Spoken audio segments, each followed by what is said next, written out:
Es un gusto estar con usted, que es el invitado principal del programa de oración en familia de hoy. Estamos hablando del capítulo 12 del libro Conducta Sexual de Elena de White. El tema de hoy es desobediencia del séptimo mandamiento. Es un tema que no es sencillo. Para hablar de esto estamos con dos pastores hoy, el pastor Salomón Arana y el pastor Jaime Chandía. Mucho gusto, pastores, por estar con nosotros de ahí.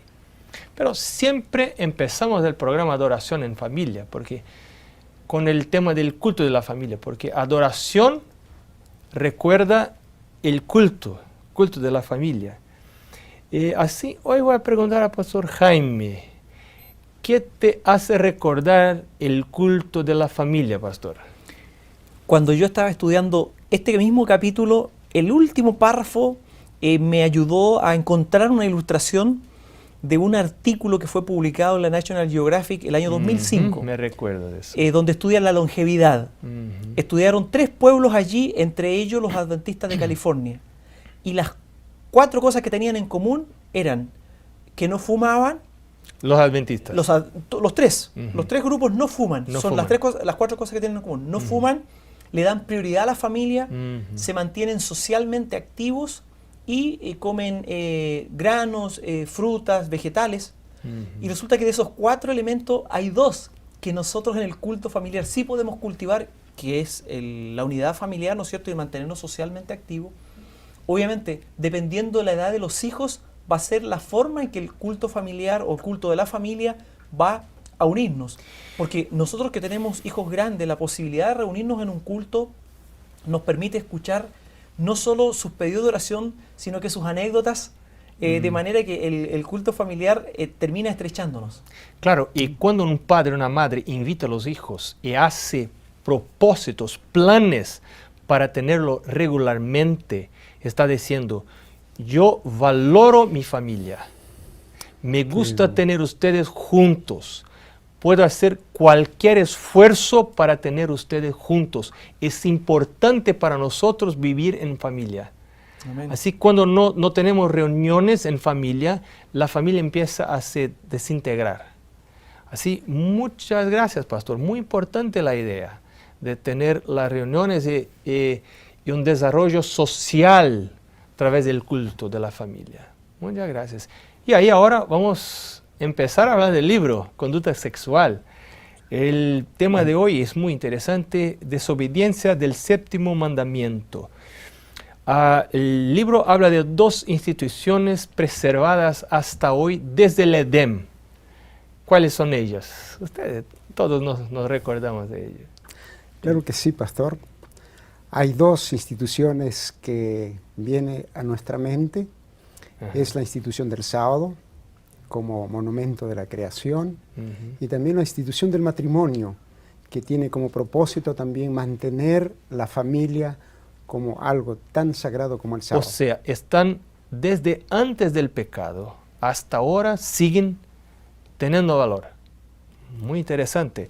El libro nos habla de algunas personas que aprovechan de su posición de liderazgo para pecar, porque las personas en una posición de liderazgo tienen influencia y algunos aprovechan de eso para pecar y llevar a otras personas a pecar. ¿Cómo será el juicio de estas personas? Bueno, Ellen de White ahí acota el hecho de que obviamente va a ser más terrible el juicio para alguien que conscientemente, ¿no es cierto?, y más encima con ese rol de liderazgo, avanza transgrediendo el séptimo mandamiento. Aunque sea un pastor, un anciano de la iglesia. Ella menciona el laico, ¿no es cierto?, de la iglesia, o un líder. Un maestro de escuela sabática, o alguien de una asociación, también. Sea quien sea. Es serio, es muy serio. Por hablar en impureza, ¿qué hace que el cuerpo se rinda a la impureza? A veces circunstancias que se presentan porque a veces desconocemos. No cuidamos la mente. Y la señora White dice que una mente impura también contagia el cuerpo.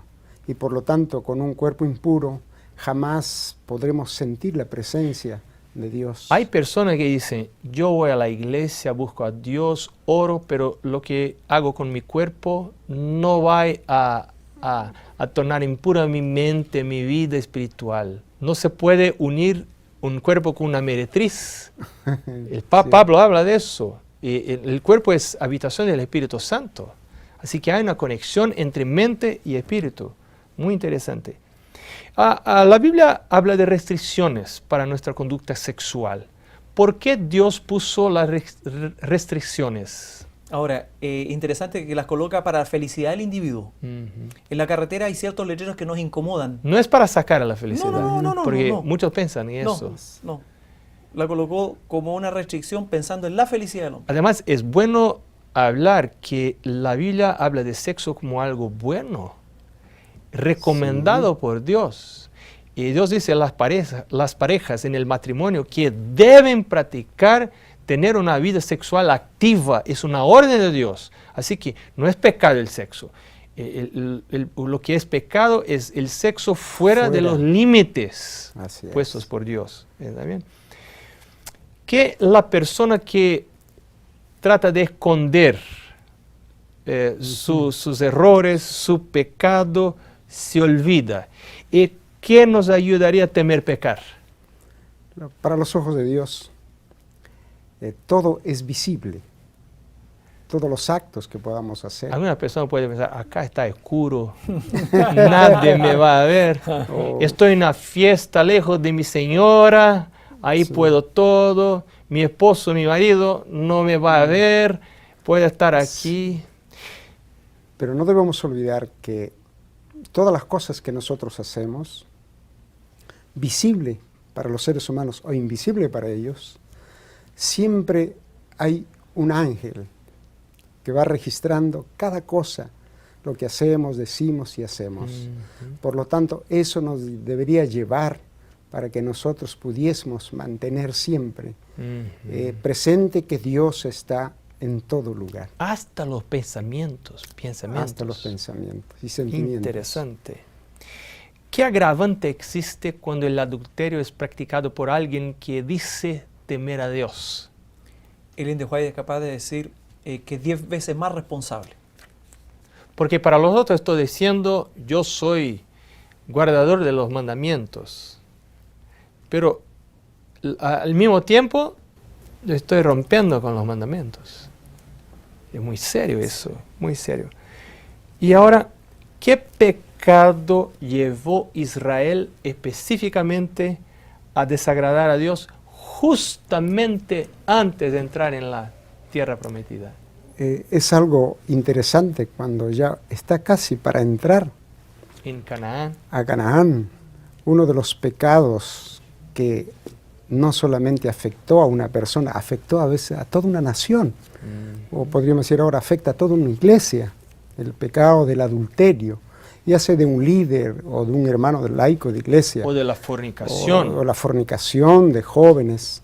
Eso afecta a la iglesia, afecta a la salud, el bienestar de la iglesia y también de la familia. Porque una mala sexualidad va a tener consecuencias en nuestro relacionamiento con Dios, en el gusto por el estudio de la palabra de Dios, y nos aleja de Dios. Este es el problema.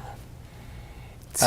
Por otro lado, una buena sexualidad con los límites del matrimonio nos acercan de Dios, porque alabamos a Dios por esta gran bendición que es el matrimonio.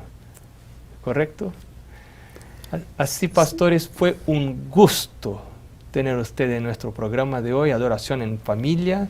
Hablamos de desobediencia del séptimo mandamiento. Hermano, hermana, cada estudio de este libro es una invitación de Dios para que nosotros podamos tener pureza en nuestra vida, podemos tener una vida pura, santa a los ojos de Dios.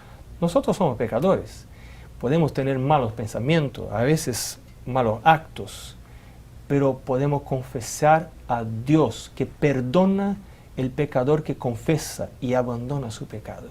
Así que hoy recibimos una invitación de Dios. Que Dios bendiga tu vida. Esperamos encontrarte en nuestro próximo Adoración en Familia.